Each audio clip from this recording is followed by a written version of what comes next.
오늘 하나님 말씀 마태복음 2장 7절부터 12절 말씀입니다. 마태복음 2장 7절부터 12절의 말씀. 이에 헤롯이 가마리 박사들을 불러 별이 나타난 때를 자세히 묻고 베들레헴으로 보내며 이르되 가서 아기에 대하여 자세히 알아보고 찾거든 내게 고하여 나도 가서 그에게 경배하게 하라. 박사들이 왕의 말을 듣고 갈새 동방에서 보던 그 별이 문득 앞서 인도하여 가다가 아기 있는 곳 위에 머물러 섰는지라. 저희가 별을 보고 가장 크게 기뻐하더라. 집에 들어가 아기와 그 모친 마리아에 함께 있는 것을 보고 엎드려 아기께 경배하고 보배압을 열어 황금과 유향과 모략을 예물로 드리니라. 금에 헤롯에게로 돌아가지 말라 지시하심을 받아 다른 길로 고국에 돌아가니라. 아멘. 할렐루야. 할렐루야. 우리 하나님 참 좋으신 하나님이십니다. 아멘. 이 시간 하나님의 은혜와 평강이 여러분들과 여러분들의 가정과 직장과 사업장 그리고 여러분들의 자녀들까지 하나님의 은혜가 그리고 넘치도록 채워지길 주의 이름으로 축원합니다. 자, 우리 따라합니다. 나는 예수님 안에서 모든 사람들을 이해하고 용서하고 사랑하겠습니다. 자, 우리 선포의 기도 드립니다. 나사렛 예수의 이름으로 명하노니 내 안에 가난의 영, 채무의 영은 떠나갈지어다. 내 앞에 하나님의 축복을 가로막는 모든 악한 영들은 속히 떠나갈지어다. 내 죄로 인하여 나를 떠나갔던 모든 영권, 인권, 물권은 속히 회복되어 돌아올지어다. 아멘. 할렐루야. 우리 안에 모든 가난의 영, 채무의 영은 떠나간 줄로 믿습니다. 우리의 모든 빚은 다 청산되어진 줄로 믿습니다. 하나님의 축복을 가로막는 모든 악한 영들이 떠나가고 영권, 인권, 물권의 권세들이 다 회복되어 돌아온 줄로 믿습니다. 할렐루야. 이 시간 하나님께 영광을 드리는 귀한 시간 되시길 주의 이름으로 축원합니다. 오늘은 마태복음 2장 7절부터 12절 말씀 가지고 말씀에 순종하는 성도의 삶이란 제목으로 말씀을 나누겠습니다. 따라합니다. 말씀에 순종하는 성도의 삶. 말씀에 순종하는 성도의 삶. 느닷없이 웬 크리스마스 성탄절 설교를 할까? 보니까 본문이 예수님의 나신 날이에요. 그죠? 근데 여기서 우리가 봐야 될 것은 바로 그 말씀에 순종하면서 하나님을 섬기는 사람들의 모습을 봐야 된다. 여러분들은 여러분들의 삶 속에 기적을 믿습니까? 아멘. 그럼 그 기적은 여러분에게 무슨 의미가 있을까? 저도 기적은 있을 수 있다고 믿습니다. 그런데 사실 성도라고 하면 우리가 믿는 것은 기적이 아니라 표적이라는 거죠. 증거로 나타나는 표적. 그렇게 생각해야 되지 않을까요? 장로교 교리 중에 예정론이라는 것이 있어요. 그죠? 세상의 모든 일은 하나님이 정하신 대로 그대로 이루어진다는 그러한 이야기예요. 이것이 바로 예정론입니다. 이 예정론이 맞는다면 우리가 지금 겪고 있는 모든 일들은 하나님의 계획 안에서 이루어지고 있다는 사실이죠. 그러면 이 일들이 과연 우연일까 필연일까? 우연히 이루어지는 게 아니라 필연이라는 거죠. 하나님의 이미 계획 안에서 우리가 움직이고 살아가는 거예요. 어떤 일이 일어나도 하나님의 계획한 그 일이 이루어지기 때문에 우리가 따로 계획 잡을 필요가 없는 거예요. 그러니까 여러분들에게 기적은 무슨 의미가 있냐는 거죠.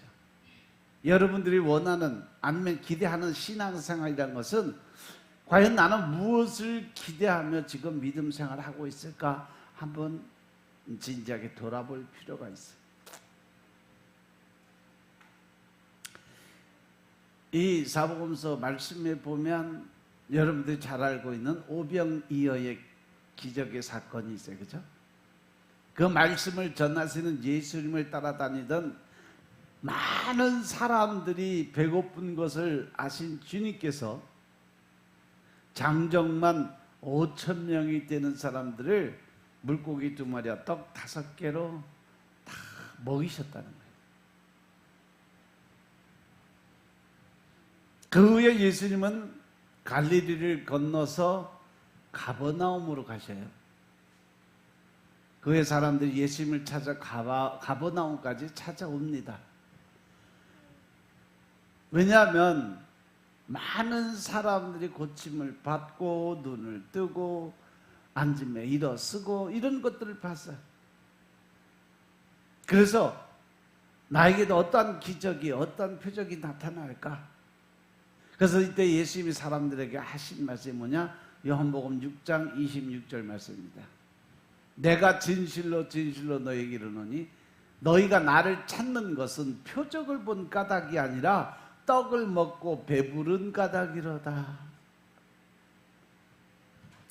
예수님이 하나님의 말씀을 선포하며 생명의 말씀을 주고 있을 때 사람들은 육적인 양식, 즉 자기의 배고픔을 해결하기 위해서 예수님을 찾아다니고 쫓아다녔다는 얘기예요. 그 얘기는 우리가 하나님의 나라, 즉 이 성전에 와서 하나님의 영적인 그러한 은혜를 갈구하고 하나님의 뜻을 깨닫고 하나님의 방법의 뜻을 의미를 알아서 순종하는 삶을 살아야 되는데도 불구하고 우리는 예수 믿는 것을 복받는 걸로 먹고 사는 인간의 문제를 해결하기 위한 수단과 방법으로만 생각하고 살아가고 있다. 이게 하나님 보시기에 안타깝다 이 말씀이에요. 믿으시면 아멘 합시다. 그래서 오늘날 많은 성도들이 교회를 다니면서 하나님이 우리에게 주는 표적을 보려고 하는 것이 아니라 먹고 살기 위해서, 잘 먹고 잘 살기 위해서, 육신의 배부름을 위해서 교회에 나온다는 거죠. 하나님께 많은 사람들이 바라는 것은 배부름, 즉 세상적인 성공, 명예, 권세예요. 우리가 주님의 말씀을 돌아보면 우리가 봐야 하는 것은 배부름이 아니라 표적을 바라보라는 그 의미를 깨달으시기 바랍니다. 오늘 말씀의 배경이 되는 동방 박사들이 베들레헴에서 탄생하신 예수님을 나사렛으로 찾아오는 장면, 이것이 바로 표적이 우리의 삶에 어떤 의미가 되고 있는지를 알려주신 아주 귀중한 내용이에요. 성경의 내용을 상상해서 이야기를 한다면 그 내용이 돼요. 동방에 박사 한 사람이 어느 날 이상한 별을 발견합니다. 이 동방이라는 것이 바로 이스라엘에서 가장 동쪽에 제일 끝에 있는 그러한 나라예요.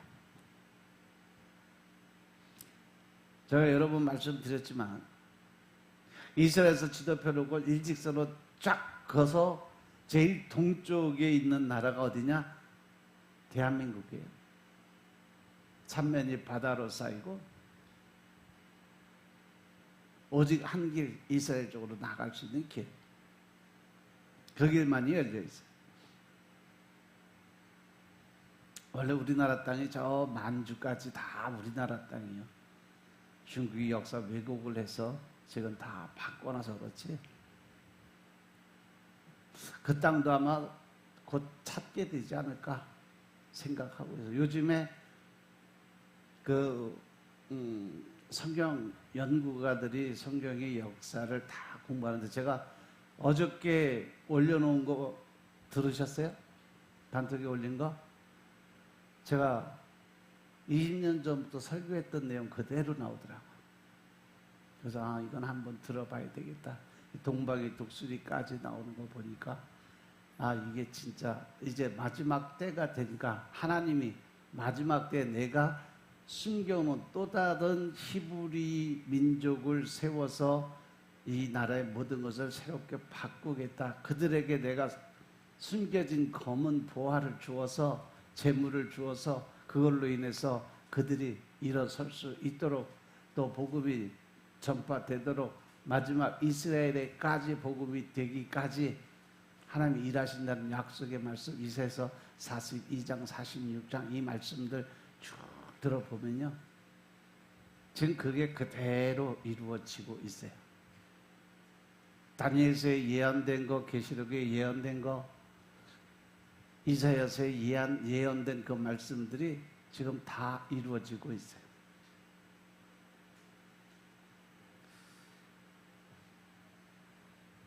지금 보면 우리의 역사는 하나님의 계획된 그 모든 일, 즉 예정된 일들이 하나하나 이루어지고 있음을 깨달으시기 바랍니다.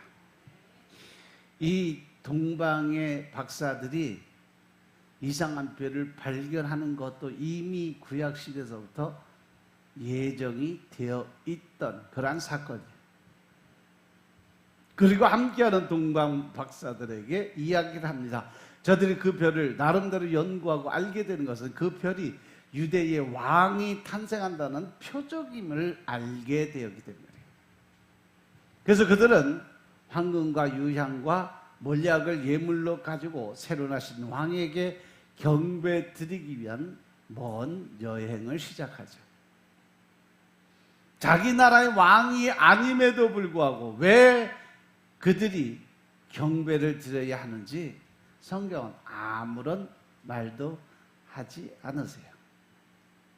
다만 별이 움직이고 있었고 박사들은 그 별을 따라가고 있었다는 거죠. 먼 발치에 예루살렘이 보이자 박사들은 저곳에 왕이 나셨나 보다 라고 생각을 하는 것 같아요. 그래서 예루살렘으로 들어가 왕이 나신 곳을 물어봅니다. 여기서 우리가 먼저 생각할 것은 별이 언제 왜 없어졌는지 그 이유를 성경은 기록하지 않고 있어요. 성 안에서 왕이 나신 곳이 베들레헴이란 이야기를 듣고 길을 나서니 그곳에 다시 별이 보이기 시작했다는 거죠. 그리고 그 길로 나사렛에 가서 예수님을 만나고 경배를 드리고 난 후에 예수님께 예물을 드리고 다시 고향으로 돌아가는데 꿈속에서 주의 천사가 나타나서 예루살렘으로 가지 말고 다른 길로 돌아가라 이것을 지시받고 박사들이 그 말씀에 순종해서 지금의 이 예수님이 이렇게 사역을 하시게 됐다는 거죠. 여기서 우리가 생각해야 될 것은 우리가 예수님을 섬기려면 예수님을 믿고 따르려면 정확하게 하나님의 뜻 또 예수님의 본질을 알고 믿어야 된다는 거죠. 하나님께서는 종말시대의 그리스도인들은 유대인들처럼 메시아를 기다리면서도 영접하지 아니했을 뿐 아니라 십자가에서 죽이는 실수를 다시 하지 않기를 원하신다는 겁니다. 이 사례를 말씀을 드리면 마태복음 2장 5절에 보시면 헤롯 왕이 동방 박사들로부터 유대인의 왕으로 나신 아이에 대해 듣고 모든 제사장과 서기관들을 모아 그리스도가 어디서 나겠느냐고 묻자 그들은 구약을 이용해서 유대 베들레헴이라고 대답하였으면서도 경배를 드리지 않았다는 거죠. 그리고 돌아보면 제가 주일학교 때도 그랬어요.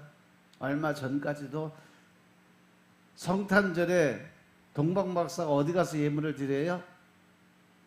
말구에 가서 예물을 드리는 걸로 우리는 그렇게 배웠어요. 또 연극도 그렇게 했어요. 말구에 누인 예수님에게 황금과 유향과 몰약을 예물로 드린다는 연극을 제가 어렸을 때 연극할 때 그렇게 했었죠. 성탄절 때마다. 그런데 황금, 유향, 몰약을 드린 것은 맞지만 말구에 있을 때 찾아갔다는 것은 잘못된 이야기죠. 말씀을 통해서 동방박사에 대해서 정확히 알게 될 뿐 아니라 초림 예수님의 때 그 사람들과 다르게 재림의 예수를 준비하는 삶이 어떤 삶인지 분명하게 알고 살아가시기 주의 이름으로 축원합니다. 먼저 아기 예수님이 강보로 쌓여서 그 위에 있을 때 찾아와서 경배한 이들은 누구요? 들에서 양치던 목자들이었어요. 가이사 아구스토가 호적을 하라고 명해서 모든 사람들이 고향으로 돌아갈 때 요셉은 정혼한 마리아와 함께 갈릴리 나사렛에서 베들레헴이라는 다윗의 동네로 찾아가게 되죠. 이때 마리아는 이미 잉태돼서 해산할 때가 됐지만 숙소가 없어서 첫 아들을 낳아 강보로 쌓여서 구유에 뉘었어요. 누가복음 2장 4절부터 7절의 말씀 보면 요셉도 다윗의 집 족속인 고로 갈릴리 나사렛 동네에서 유대를 향해서 베들레헴이라는 다윗의 동네로 그 정혼한 마리아와 함께 호적하러 올라가니 마리아가 이미 잉태되었더라. 거기 있을 때 그때 해산할 날이 차서 맏아들을 강보에 싸서 구유에 뉘었으니 이는 사관에 있을 곳이 없음이라라.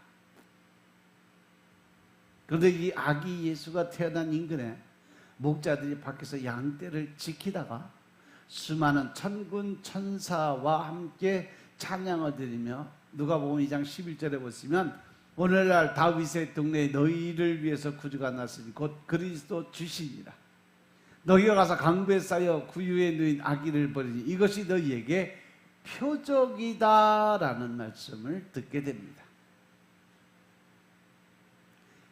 목자들이 베들레헴에 가서 마리아와 요셉과 구유에 누인 아기를 찾아서 하나님께 영광을 돌리고 찬양을 올려드리고 돌아갑니다. 그리고 마태복음 2장 11절에 보시면 동방 박사들이 메시아를 찾아갈 때 동방에서 보던 그 별이 아기 있는 곳 위에 머무르자 집에 들어가 아기와 그 모친 마리아와 함께 있는 것을 보고 엎드려 아기께 경배하고 보배함을 열어 황금과 유향과 몰약을 예물로 드렸다라고 기록이 되어 있어요. 그런데 13절 이후에 헤롯 왕이 동방 박사들이 피해간 것을 알고 베들레헴과 그 모든 지경 안에 있는 산의 아이를 박사들에게 자세히 알아본 그때를 표진해서 2살부터 그 아래의 모든 아기들이 참살당하는 사건이 벌어져요. 즉 동방 박사는 아기 예수님이 집에 있을 때 예물을 드렸고 헤롯이 2살 이하의 산의 아이를 죽인 것을 볼 때 아기 예수님의 나이가 최고 2살 이상이 되었을 때 경배드리러 찾아갔다. 그러니까 동방 박사가 동방에서 출발해서 거기 나사렛까지 찾아가는 그 기간이 약 2년에서 2년 반 정도 걸렸다는 결론이 나오죠. 그죠? 이 말씀 속에서 먼저 우리가 보여야 될 것은 바로 표적입니다. 하나님이 우리에게 보여주시는 표적을 볼 수 있는 눈이 띄어져야 된다는 거죠. 예수님은 예수님을 따르던 사람들에게 이런 말씀 하신 적이 있어요. 마태복음 16장 3절의 말씀 보면 아침에 하늘이 붉고 흐리면 오늘은 날이 굳겠다 하나니 너희가 천기는 분별할 줄 알면서 시대의 표적은 분별할 수 없느냐라고 질문하신 거죠. 우리가 여기서 생각해야 될 것은 왜 표적을 보지 못하느냐 하는 거죠. 이 시대가 어떠한 시대라고 생각하겠어요? 바로 마지막 때예요. 주님이 다시 오셔야 할 때가 바로 이 시대인 것임을 깨달으시기 바랍니다. 아니면 이제 적과 영적인 싸움에서 이겨야 할 때예요. 창세기 1장 28절의 말씀처럼 생육하고 번성하고 이 땅을 정복하고 다스리라고 하신 말씀이 지금 우리에게서 나타내야 돼요. 뭘로? 표적으로. 오늘 말씀에 등장하는 동방의 박사들은 유대인들이 아니에요. 그래서 저들은 하늘의 별을 바라보면서 그 속에서 왕이 오심을 정확하게 알고 갔다는 거죠. 오늘날 하나님 우리에게 보여주신 표적을 보지 못해서 주님의 오심을 준비하지 못하고 있는 것은 아닐까? 한번 심각하게 생각해 볼 필요가 있습니다. 마가복음 4장 10절부터 20절 말씀 한번 보겠습니다. 마가복음 4장 10절부터 20절의 말씀.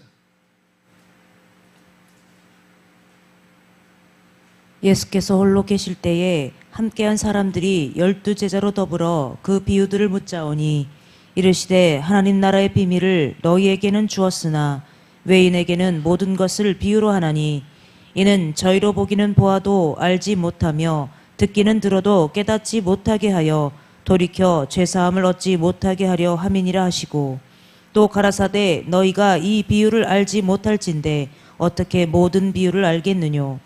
뿌리는 자는 말씀을 뿌리는 것이라.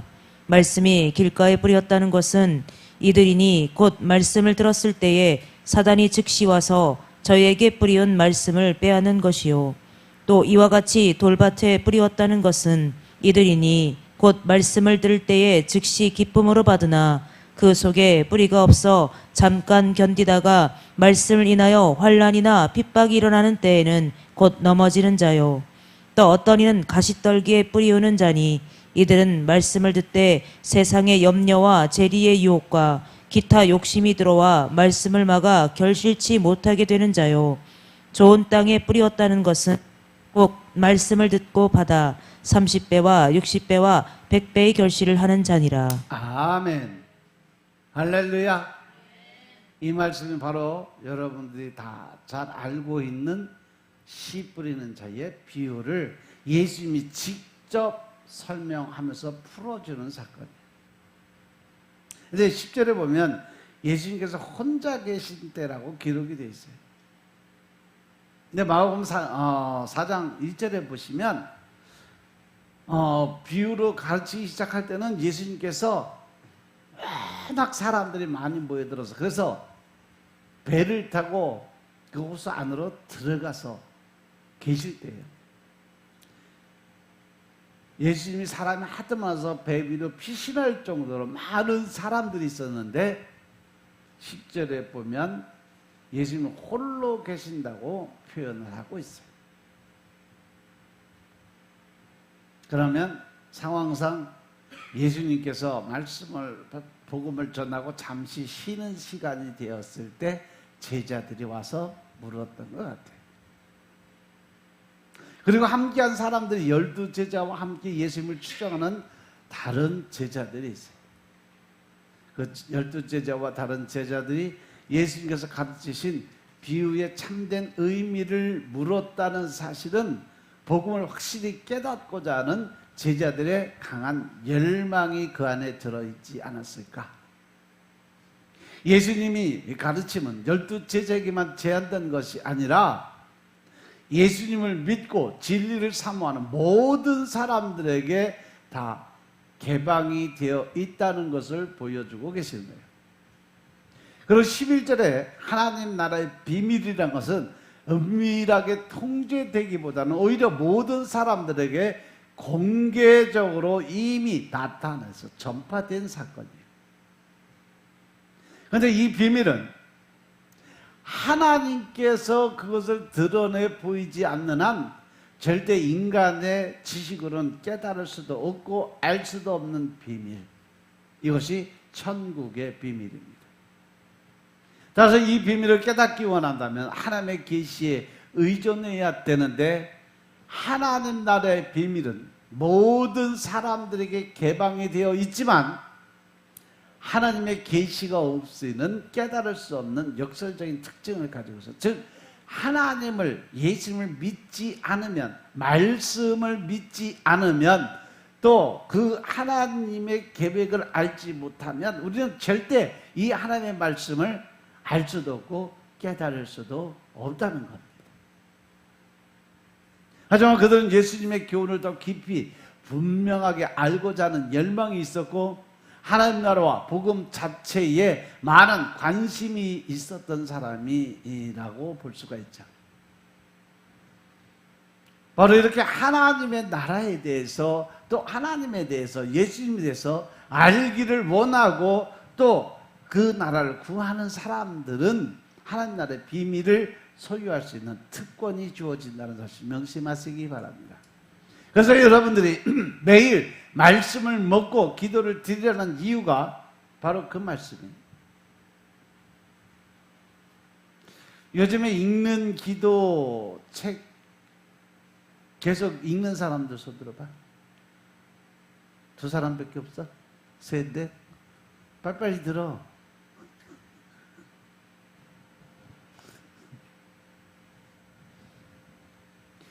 그걸 읽으면서 지금 영적인 변화들이 서서히 일어나고 있다는 사실 모르죠. 여러분들이 영적인 전환점들이, 터닝포인트가 거기서 지금 생기고 있어요. 부지런히들 읽으세요. 기도 드릴 시간이 없어요. 뭐 기도를 어떻게 해야 될지 몰라. 그러시면요, 그냥 앉아서 책 읽으세요. 그게 기도 시간이에요. 사람들이 변해가고 또 이 영적인 전환점에 들어오니까 사단 마귀가 어떻게 슬슬 공격을 시작을 해요. 피곤의 영, 짜증의 영, 혈기의 영, 거기다가 제일 크게 뿌려놓는 게 게으름의 영이에요. 그래서 하나님과 가까워지고 기도를 드리면 드릴수록 안 아픈 곳이 아프기 시작하고 안 쑤시던 곳이 쑤시기 시작하고 머리가 천근만고 무거워지고 또 머리가 이것저것 혼란의 영들로 집중이 안 되게 만들어요. 쉽게 포기하게 만들어요.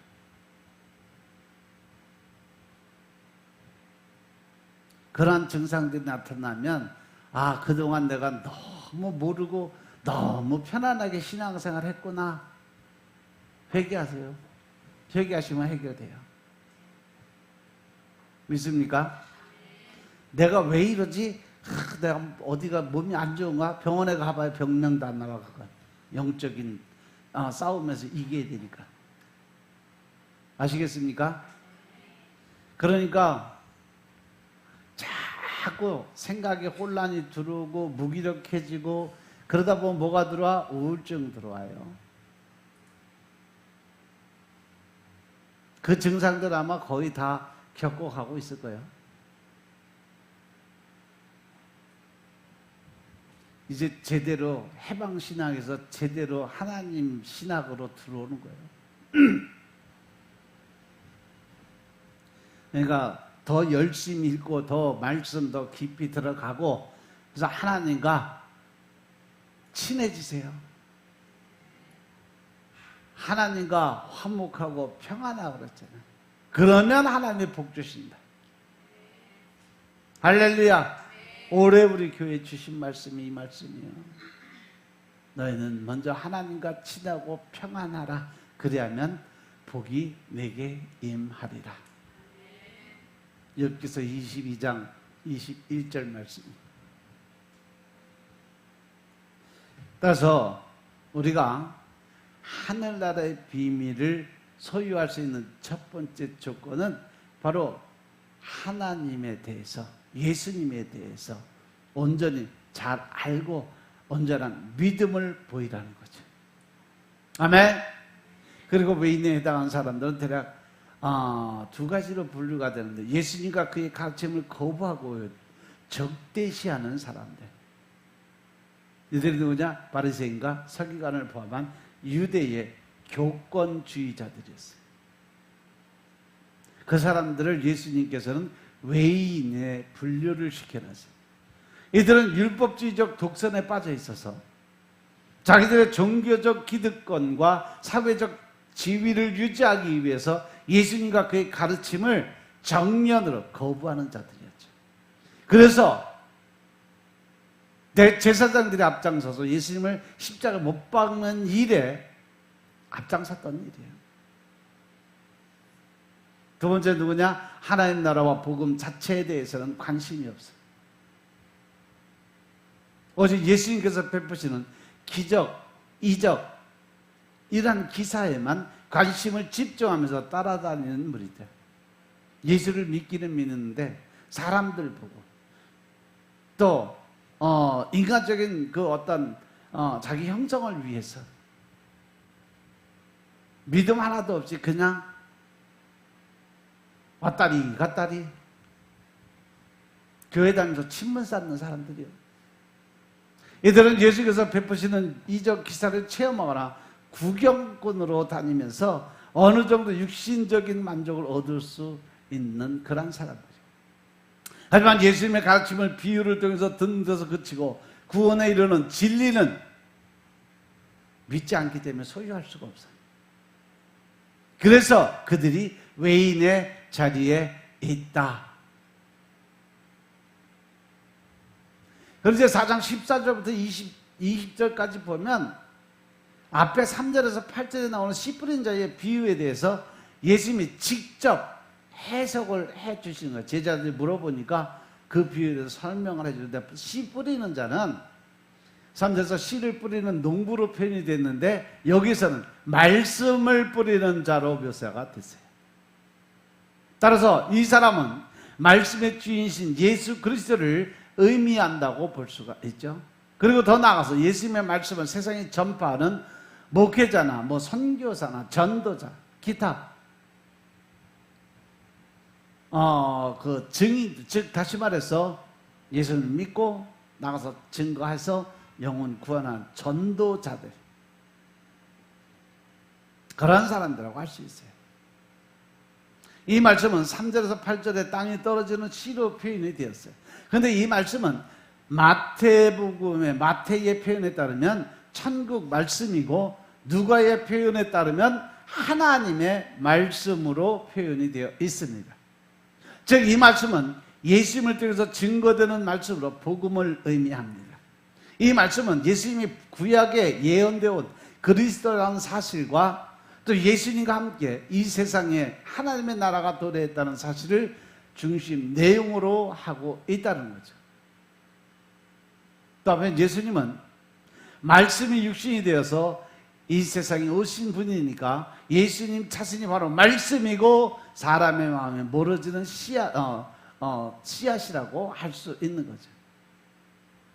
그래서 그 말씀이 길가에 뿌렸다는 이 말씀은 교만과 아집에 사로잡혀서 단단하고 강팍해진 마음을 이야기하고 있는 거죠.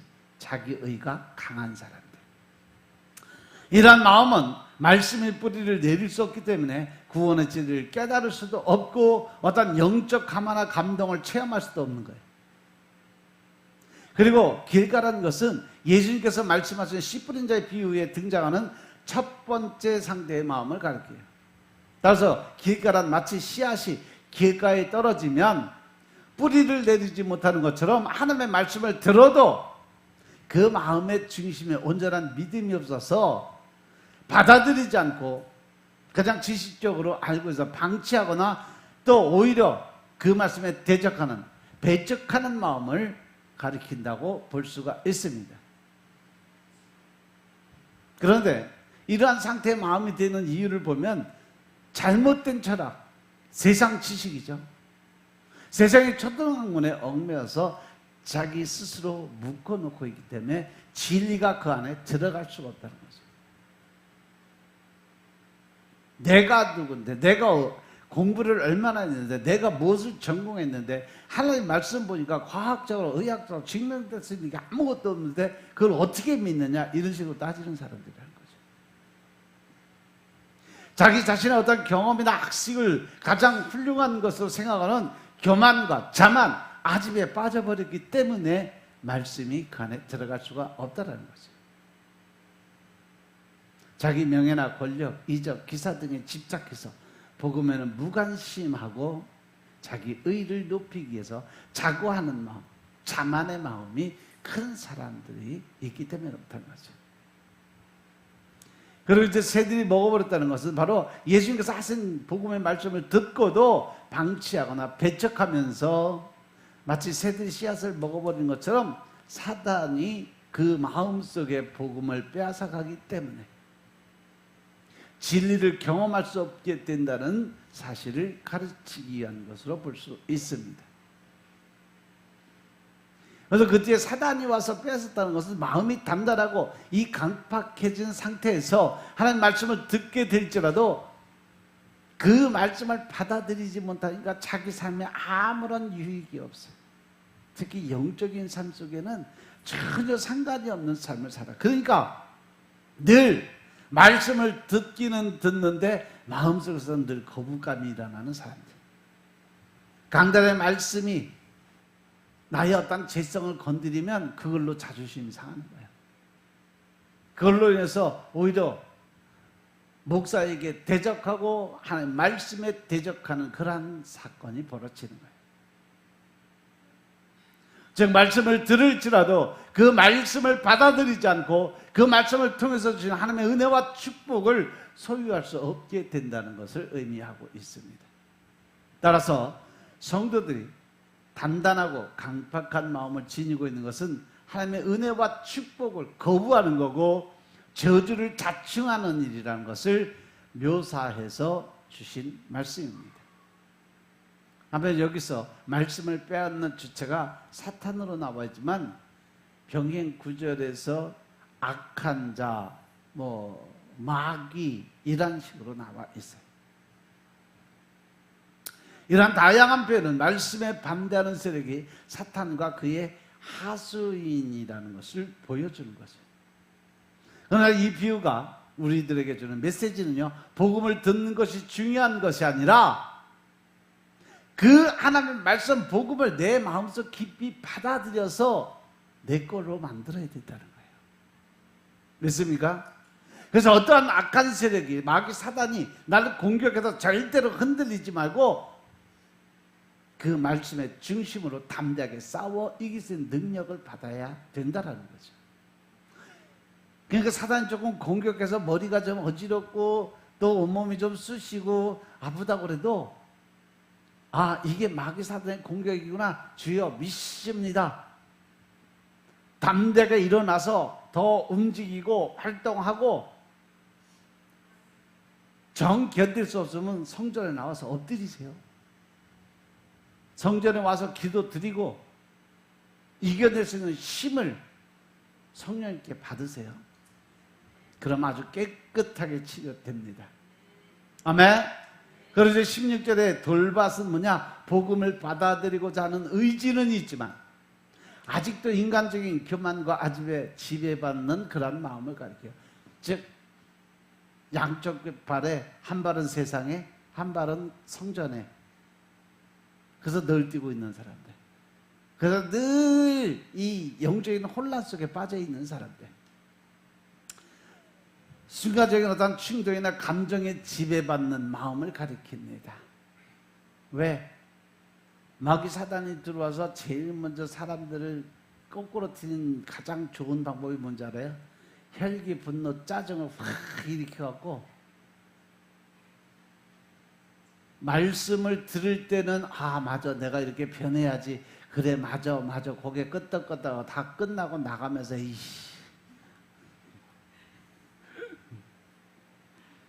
이 안에도 몇 사람이 있어.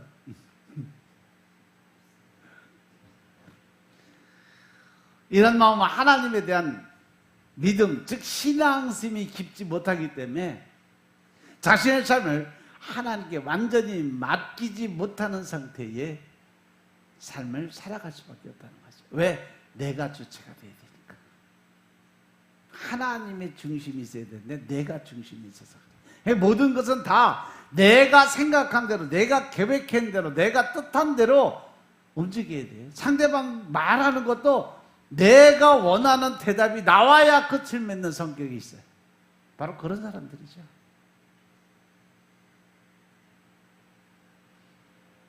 그리고 말씀을 기쁨으로 받으라는 말씀은요, 길가 같은 마음은 처음부터 말씀을 거부하지만 돌박 같은 마음은 말씀을 듣는 순간에 깨닫고 기쁨, 즉 즐거움을 느껴요. 그런데 돌박 같은 마음은 순간적인 충동이나 감정에 지배받기 때문에 복음의 뿌리를 깊이 내리지 못하고 성장하기도 전에 말라 죽는다는 거죠.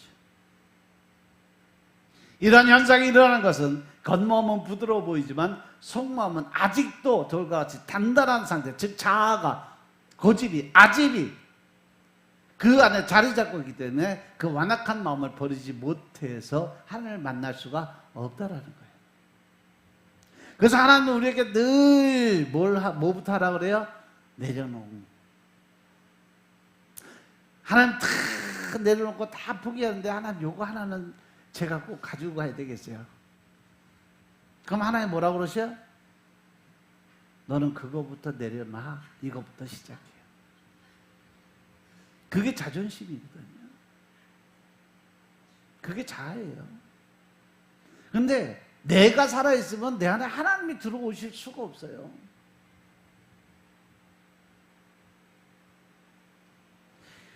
하나님을 믿고 복받은 사람들 가장 특징적인 것은 뭐냐? 자기 생각, 자기 머리로, 자기 마음속으로 이해가 안 되고 도저히 이거 할 수 없는 일인데도 불구하고 하나님 명령하시면 그저 예, 주여 믿습니다. 따라가겠습니다. 순종하겠습니다. 이름으로써 묵묵하게 하나님의 말씀의 뜻을 따라가는 사람들이 성공해요.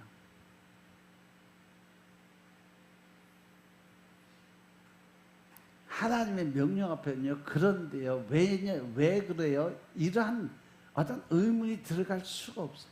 변명이 필요가 없어요. 그냥 하나님이 알아시면 하고, 아니다라면 돌아 나오세요. 그게 하나님의 뜻대로 사는 방법입니다. 아멘?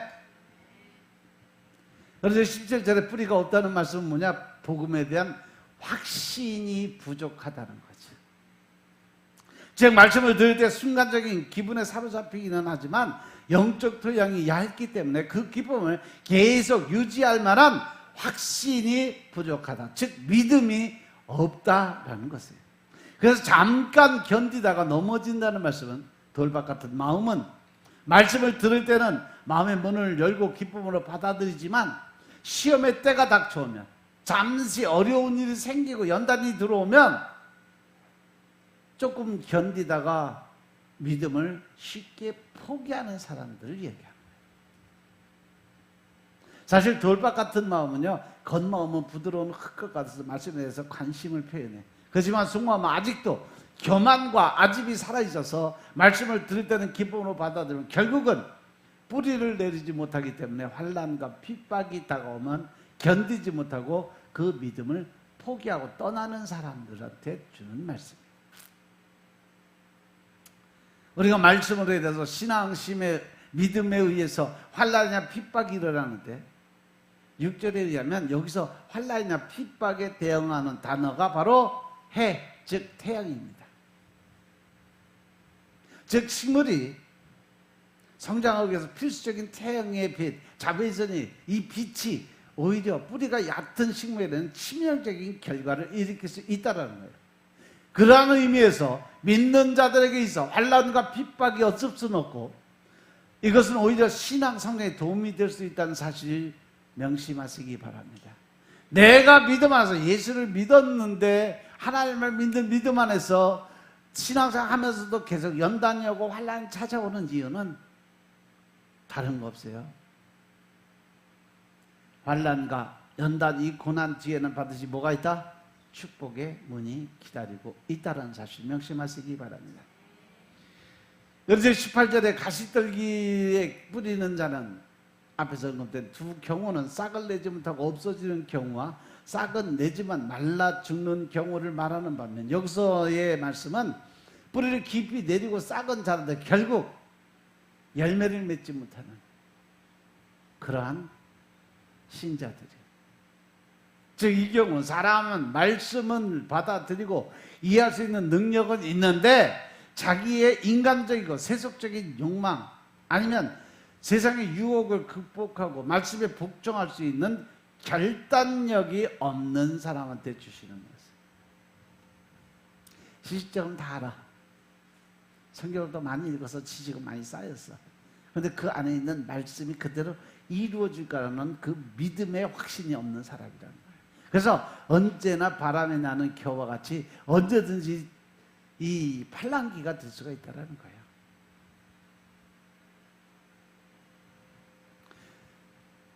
즉 세상의 염려와 재리와 유혹과 기타 욕심 그리고 하나님 사이에서 방황하는 사람을 가리키는 거죠. 이러한 사람은 주위의 환경이 오는 유혹을 극복하지 못하고 방황하다가 생활에 있어서 또 하나님을 섬기는 일에 있어서 진정한 열매를 맺지 못하게 되는 거죠. 이 세상의 염려라는 것은 현실적인 어떤 욕심과 걱정 그리고 일상생활 속에 사람들을 괴롭히는 불안한 마음들을 가리켜요. 따라서 이것은 예수님의 교훈에 대한 사람들의 태도와 관련 지어서 생각할 수가 있대요. 예를 들어서 예수님은 마태복음 5장 39절 44절에 보면 원수를 사랑하라 하셨고 오른뺨을 치거든 왼뺨도 돌려대라는 말씀을 하셨어요.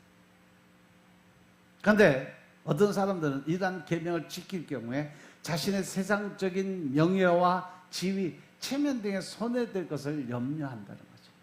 그래서 이러한 교훈을 마음에 두기는 하지만 실천할 수 없는 사람. 이게 지식적인 믿음의 한계예요. 그리고 재리의 유혹은 재물로 말미암아 받게 된 유혹을 가리키는 거죠. 따라서 이것은 하나님에 대한 헌신과 관계가 이렇게 있다고 볼 수 있죠. 예를 들어서 예수님은 마가복음 10장 21절에서 재물을 가난하고 불쌍한 사람들을 위해서 사용하기를 원하셔요. 그런데 어떤 사람들은 재물에 집착하려는 유혹 때문에 이러한 교훈을 마음에 두기는 하지만 내 거를 내놓기가 너무 힘들어하는 거죠. 그래서 실천을 못해요.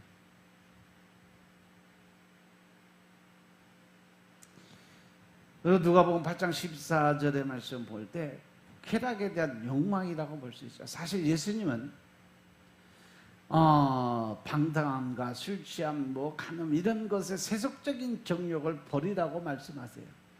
그러나 어떤 사람들은 쾌락을 더 사랑해서 예수님의 교훈을 삶 속에서 실천하지 못하고 세상으로 다시 돌아가는 일들이 벌어진다는 거죠.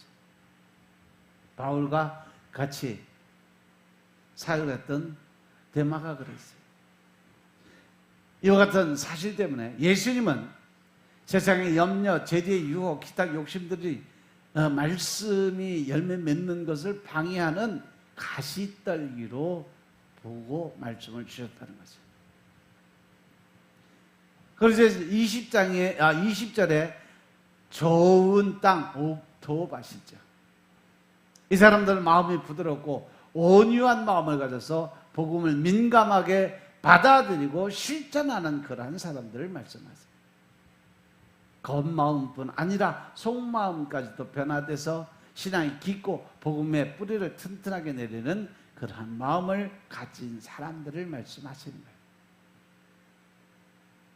또한 하나님의 복음에 대한 확실한 믿음이 있어서 세상적인 유혹이나 욕심에 이끌리지 않고 오직 말씀에 의해서 그 말씀의 뜻대로 행함이 있는 믿음을 가진 사람, 이러한 사람들의 마음은 옥토밭 같아서 복음이 선포되면 30배, 60배, 100배의 열매를 맺게 된다라고 설명하시는 거예요. 여기 30배와 60배, 100배의 배율은 좋은 땅 같은 마음에서 거두어지는 소출의 다양함을 보여주는데, 이와 같이 소출이 차이가 나는 것은 하나님의 은사의 다양성, 그리고 각 개인의 신앙과 능력 차이에서 기인한 거라고 볼 수가 있습니다. 즉 다시 말해서 고린도서 12장에 하나님께서 능력을 주실 때 한 성령을 통해서 각기 그 사람의 믿음의 분량대로, 지식의 분량대로, 성격대로 주시는 은사와 능력이 다 다르다라고 설명해 주셨어요. 이 말씀과 같은 맥락이에요.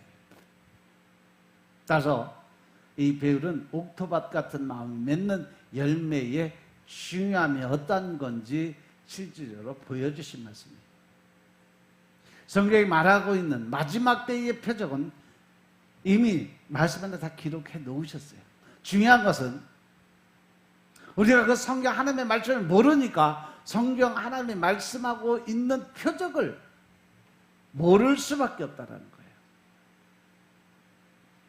저는 이 동방박사 모습 속에서 우리가 표적을 보지 못하는 이유를 찾기를 원합니다. 오늘 말씀이 시작되고 있는 마태복음 2장의 그 앞부분에 돌아가 보면 박사들이 별을 잃어버렸어요. 별이 사라져버린 거예요. 그래서 저들이 찾아가는 곳이 바로 예루살렘 성이었어요. 마태복음 2장 1절에 보면 헤롯 왕 때 예수께서 유대 베들레헴에 나심에 동방으로부터 박사들이 예루살렘에 이르러 말하되, 저들은 왜 베들레헴에 나신 예수님을 찾으러 갔는데 예루살렘으로 가서 찾았을까? 그래서 제가 생각해 보니까 그냥 흔하게 사람들이 생각하기에 왕으로 나셨으니까 왕이기 때문에 당연히 예루살렘 성에서 나셨을 거라고 생각을 해서 자기 생각으로 그냥 직접 찾아가서 2살 어린아이 이하는 다 죽게 만드는 엄청난 사고를 쳐버린 거죠. 자기 생각이 그만큼 잘못됐다는 거예요. 그런데 우리가 보면 흔히 이러한 신앙생활을 하고 있어요. 하나님께서 우리에게 보여주는 표적을 따라가도 내 생각에 끌려서 표적과 상관이 없는 길을 걸어가다 고랑창에 빠진다는 거죠. 하지만 이것은 우리 삶 속에 흔히 있을 수 있는 일이에요. 아브라함 역시 하나님이 내 후손이라고 하셨는데 그 뜻을 자신의 생각대로 해석했기 때문에 결국 이스마엘을 낳고 그 이스마엘과 지금 이삭의 후예들이 지금까지 싸우고 있잖아요. 그 이스라엘과 중동 전쟁이에요.